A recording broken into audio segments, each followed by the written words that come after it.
All right, so my son and I, he's 10 years old.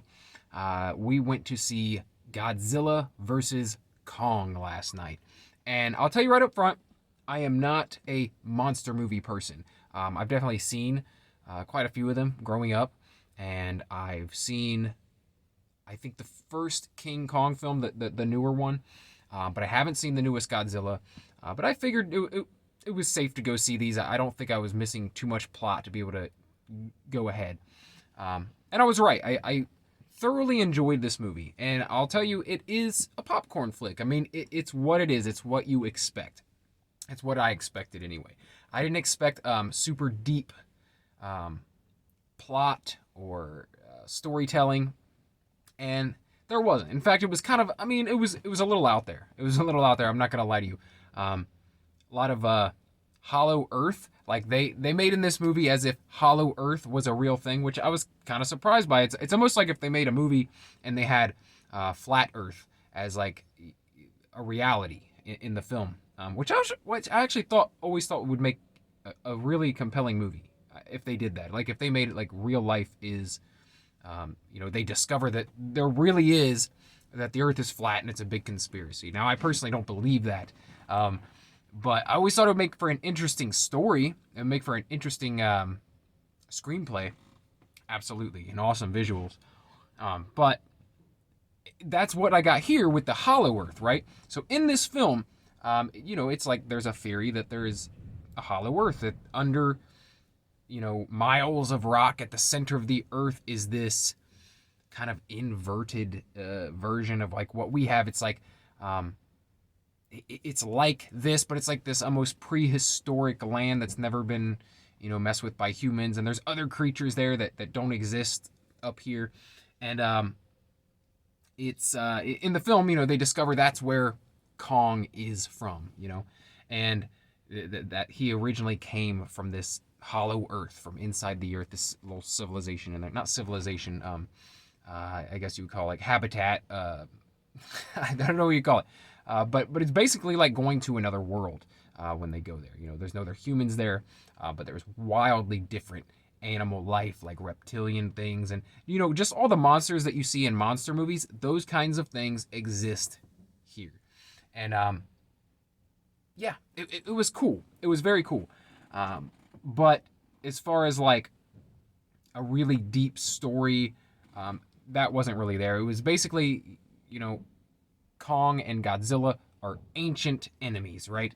Have been since like the beginning of time, and so they naturally seek out becoming the alpha, becoming the only. What do they call it? What do they call it? I don't remember what they call it now. But these giant creatures, right? These ancient giant creatures like Godzilla, like Kong, like the Mothra, and all these different things.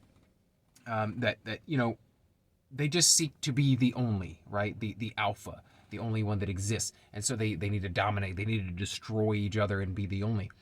And that's what it came down to. It was like a very nature-driven plot. It was like, well, there can't be two. There can only be one.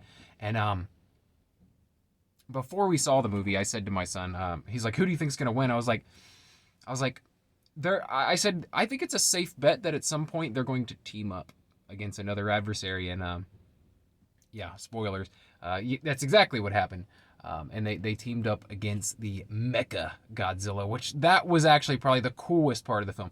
The action in it is really good. The battles between the monsters are so good. And I'm a Kong fan, man. Like I would always root for Kong, if it came down to Kong and Godzilla or Kong and anyone. But the action sequences were really good in this. I really enjoyed it. Really enjoyed it. And my son loved it. He had a great time. And this was kind of on a whim. Like, we hadn't been talking about seeing this movie. There was no plans to see this movie. But he had a gift card for Cinemark. And so I was like, hey, let's go, use that gift card. My wife was like, you guys should go use that gift card. And I'm like, Cameron, you want to go see, I don't know, Godzilla and King Kong? And he's like, yeah, let's do it. So we go, and yeah, it was like we didn't know at all really what to expect. I don't even think he's seen the Godzilla or Kong films at all. But that didn't matter. You don't need to see the other films. I guess that's my point. to enjoy this one. And we enjoyed it. We enjoyed it a lot. We thought it was really good. Like I said, not super deep. I didn't get out of this film what I get out of a lot of the films that I seek out watching.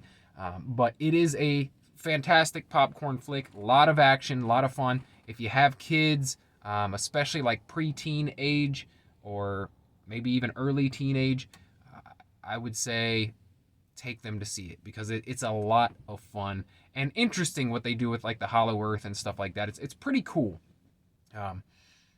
It's like it's a little silly of a plot line, but hey, at least it's original. At least it's.